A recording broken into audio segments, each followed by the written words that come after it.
Section 1. You will hear a new student, Stefan, talking to an assistant, Anna, at the student union about his membership. You now have 30 seconds to read questions 1 to 6. Hi, can I help you? Yeah, I hope so. This is the first time I've been down to the union. I'm a new international student, and I just wondered what to do. Oh, right. Well, normally we ask international students to fill out this form, and we put your details on the wall by reception. Then other students can contact you. It's a way for everybody to get to know each other. It can be a bit lonely otherwise. Oh, I see. What's your name? I'm Anna, by the way.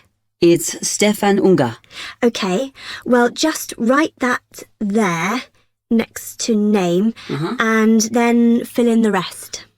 Right. What does it mean, degree program? Oh, just if you are an undergraduate or a postgraduate.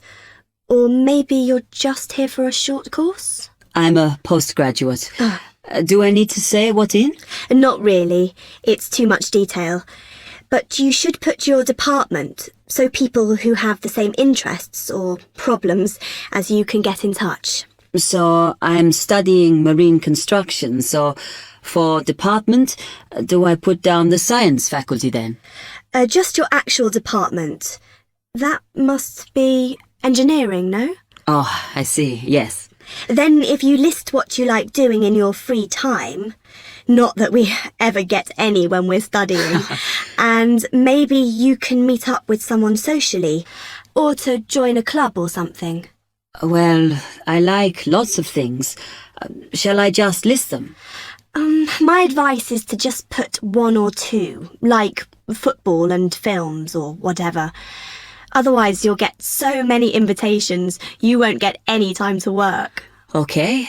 I think I'll just list computer games, as that's my big interest. Oh. I haven't played football for ages. I may start to play once I get settled. Now, let's see. Next thing is languages. Yes, we find many of the international students get a bit tired of speaking English all the time. Sometimes they like to speak to someone in their own language. It's up to you. That is a good idea. I presume I don't need to put English down. Oh no, I put Italian and French. I can only speak German, my mother tongue. OK, well that's fine. Just put that. What does accommodation mean? Is that my address? We're trying to find similarities between people, and some people live in hall, some are in flats, some are in bedsits. So it helps if you say. I'm in hall, though I'd like to be in a flat, but that won't happen till the end of the first term. Put where you are now. You can always change it later. Then finally, just put your phone number. I haven't really got one. I haven't sorted out a mobile yet. Well, it's going to be difficult for people to contact you then, isn't it? Why don't you put the union one and we'll take messages for you? Okay. It's 02950 659 003. Have you got that? Yes. OK then. You now have 30 seconds to read questions 7 to 10.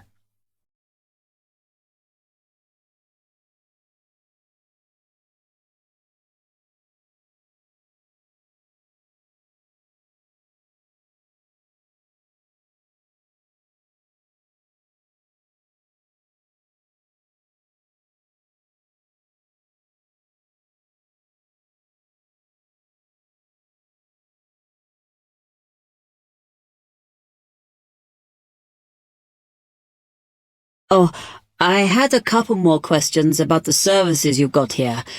It says there's a photocopier here. Yes, you need to get a card from the shop, and then it's available to all students in the mornings. The union uses it after 1 p.m. Okay. I see also the union organizes loads of events. Are they always held here in the union building? It looks big enough. If you're interested in something, you should check the poster or our website. In fact, we normally use the Round Theatre, opposite the conference centre for most events, because the sound system is better. Right, I'll do that. Also, I wanted to hire a van.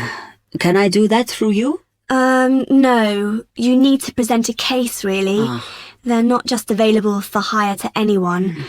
The president said we have to limit who is allowed to hire them. The person you need to see is the transport secretary. She's on the second floor. Okay, thanks. The other thing is, are all the discounts we get with our union card listed on the back of the card? I thought there might be more. No, that's it, I'm afraid. Mainly books, clothes and music. Though we are currently negotiating to get one on newspapers, so that should be valid from next term. Okay, thanks a lot for your help. Section 2. You will hear a library assistant talking about the library she works in. You now have 30 seconds to read questions 11 to 15.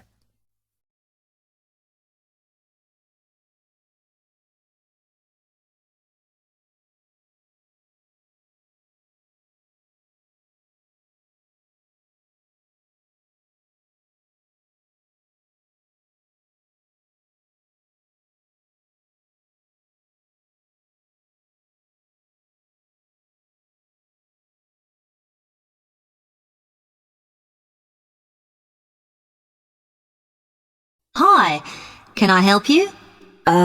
Yes. I wanted to join the library. Okay.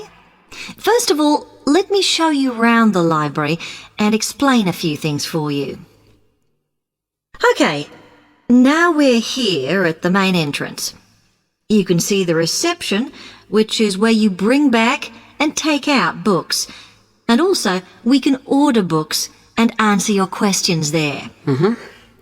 Next to the reception, where you can see those old desks, is where we keep the magazines, because you can sit down and read there. They're divided into sections for sciences, geography, arts, etc. Then, at the back of the library, you can see the section for old books. Next to that is where the books proper start. That used to be the science section, but now on those shelves you'll find the arts section. We had a big reorganisation in the summer, which I think has made it clearer. The numbering is standard, so you should be able to find what you want quite easily. However, if you can't find something, it probably means it's been borrowed. Okay, then in the corner next to the reference section is where we thought it was quietest and away from the phones and printers and things, so we've put the study desks there. They all have computer access if you need it for your laptop. We do ask that you don't just read magazines there, though. Okay, then there's the reference section, where you can look up the files. Then, as we come back to the main entrance, is the next section, where we used to have the languages. It got very busy and noisy, so when we moved everything around, we decided to put the law books here.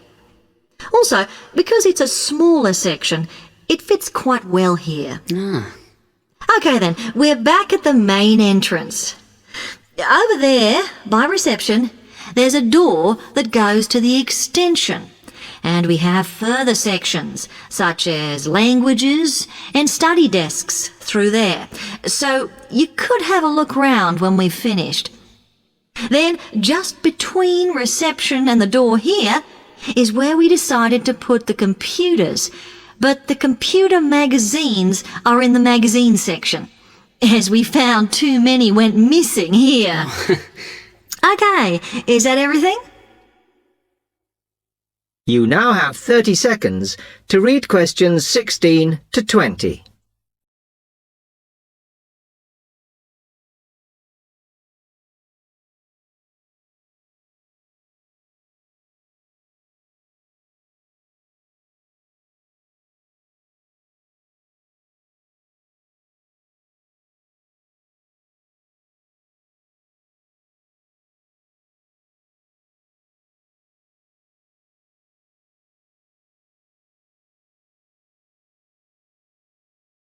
That's great, thanks. Can you just tell me a bit about borrowing and the rules and whatever? Of course. Over the last 2 months, we've been introducing a new system for this, and you can now take books out for 6 weeks. That's generally enough for most people. We usually get books back within 30 days. Of course, you may decide to renew the period. You used to have to come in to get the book stamped because we don't like doing it over the phone, as there's no record of it. But now you can do all that via email. Oh. If you do forget to renew, then we do make a charge, I'm afraid. That helps our costs, of course, but we do insist on it. The good news is that there is only one charge. I know some libraries charge £1 for 1 week and then it goes up with each week it's late. We ask for £1.50 as we think that's high enough to stop people being overdue.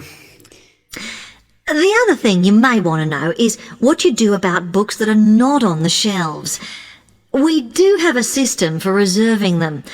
All you have to do is fill in a yellow form behind those blue ones on the desk and give it to someone at reception.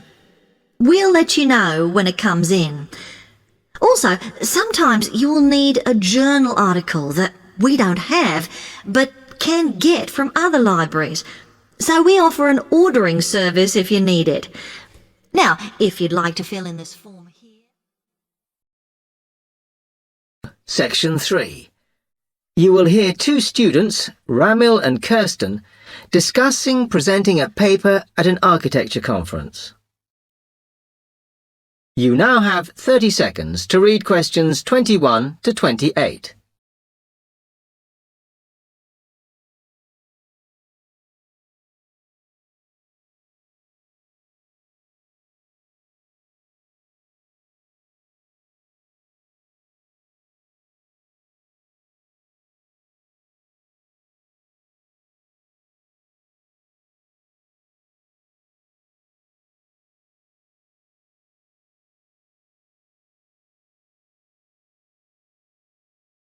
Hi, Kirsten.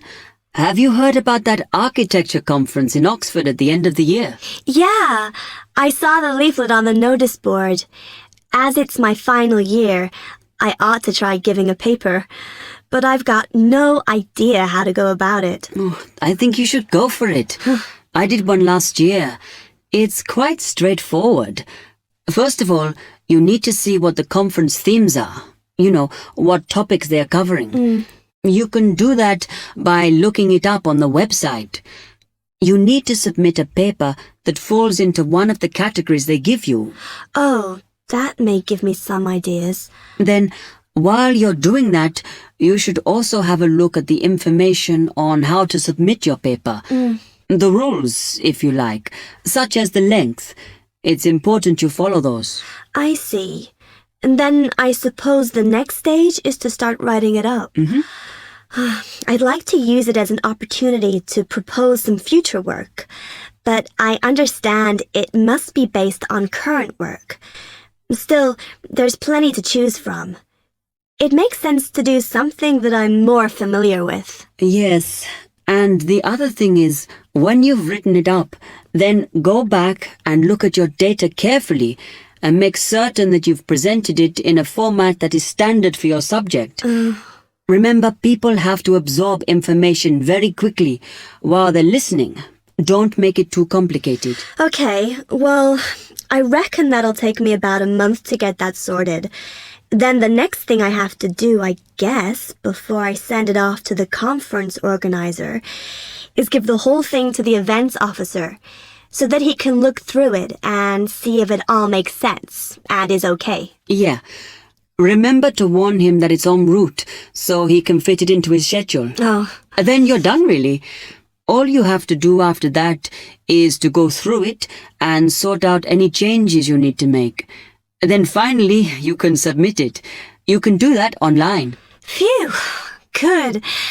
Then I just wait to hear, I suppose. How long does that take? It depends, but usually about 6 weeks. Oh. When you hear if your paper has been accepted, then at that stage, it's worth giving them a list of any technical things you need when you actually give the talk. A screen or video players or that sort of thing. Okay, but that's a long way off. And I know that if my paper is accepted, then at that stage, I have to give them a short text about myself and my academic background so that they can put it in the brochure. Famous at last. Yeah. You now have 15 seconds to read questions 29 to 30.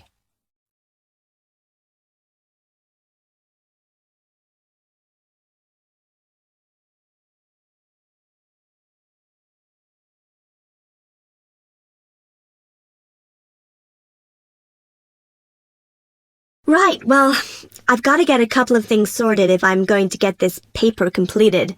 Have you got enough data? Possibly. I'd like to reinforce some of it, though, so I thought I'd send out some more questionnaires. I was looking at that thesis that Angela wrote last year, and she said you need a sample of over 100 to be sure of your results. I think some of this year's postgraduates are doing some of the same stuff as you on buildings. Why don't you talk to them? I'll end up getting confused. It would be more useful for me to actually go out to that site by the rail bridge to see how they're building the new factory. Oh. I managed to get hold of Professor Barnett at London University, and he said I should go out and take pictures. I'm pretty busy, but I'll have to make time. Anyway, what about you? What are your plans? Section 4. You will hear part of a lecture on the current and future use of mobile phones. You now have 30 seconds to read questions 31 to 35.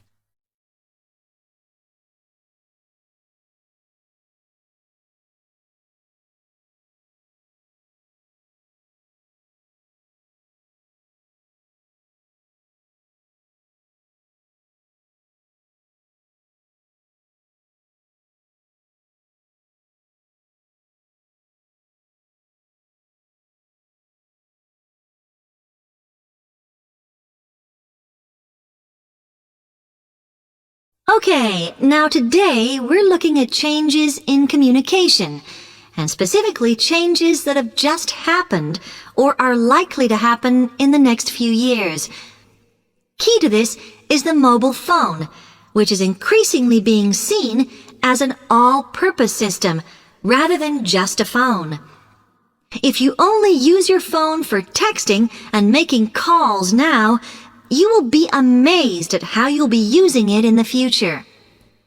The technology has been developed for a range of other uses.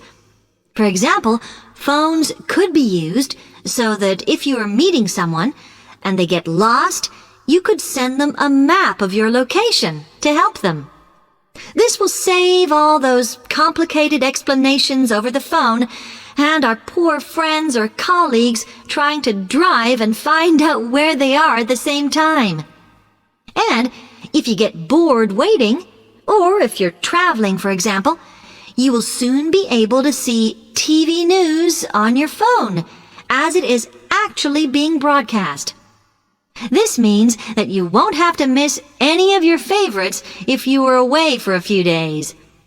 Most people have got used to texting now, and young people send pictures to each other. But what is exciting is the possibility of putting music with them before you send them. And it's not all frivolous. Phones are going to become even more critical in business and education.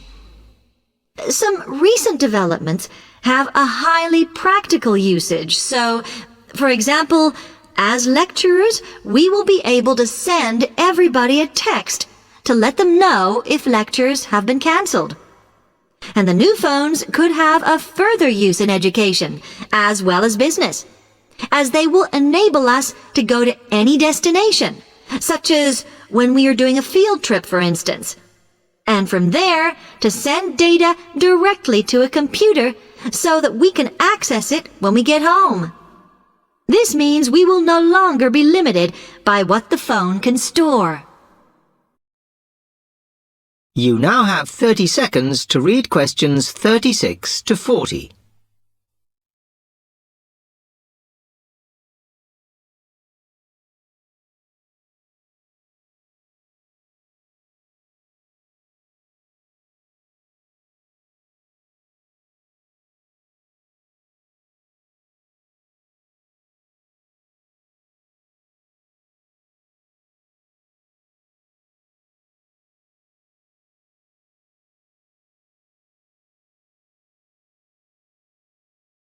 And it's interesting to look at the different ways that men and women use phones now, as that does affect how the technology will develop.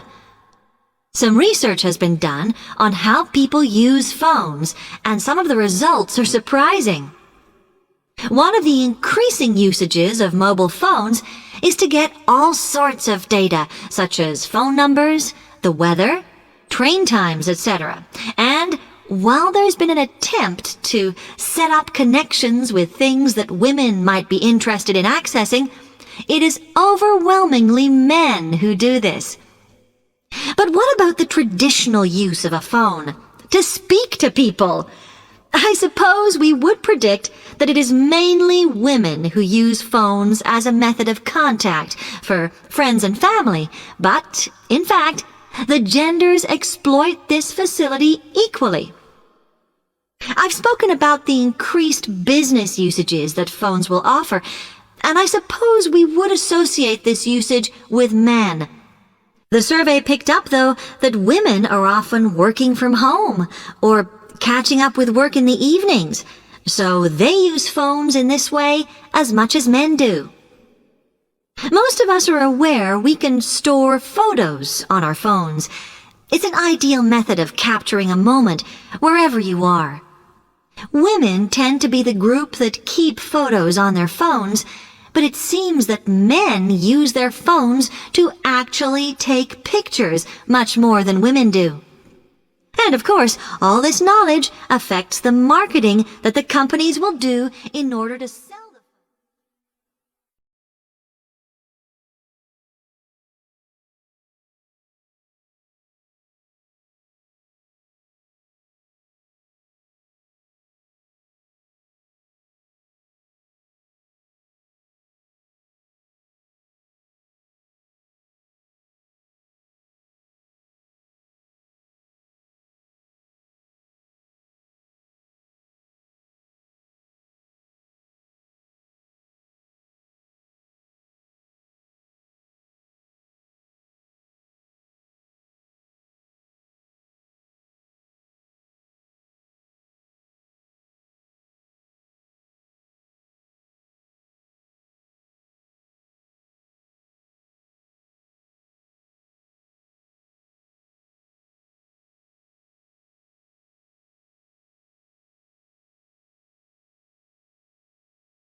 Thanks for watching. Here are other 2 videos. You can watch them as well. And if you haven't yet subscribed my channel, please subscribe it and hit the bell icon for my upcoming videos, and share these all videos among your friends.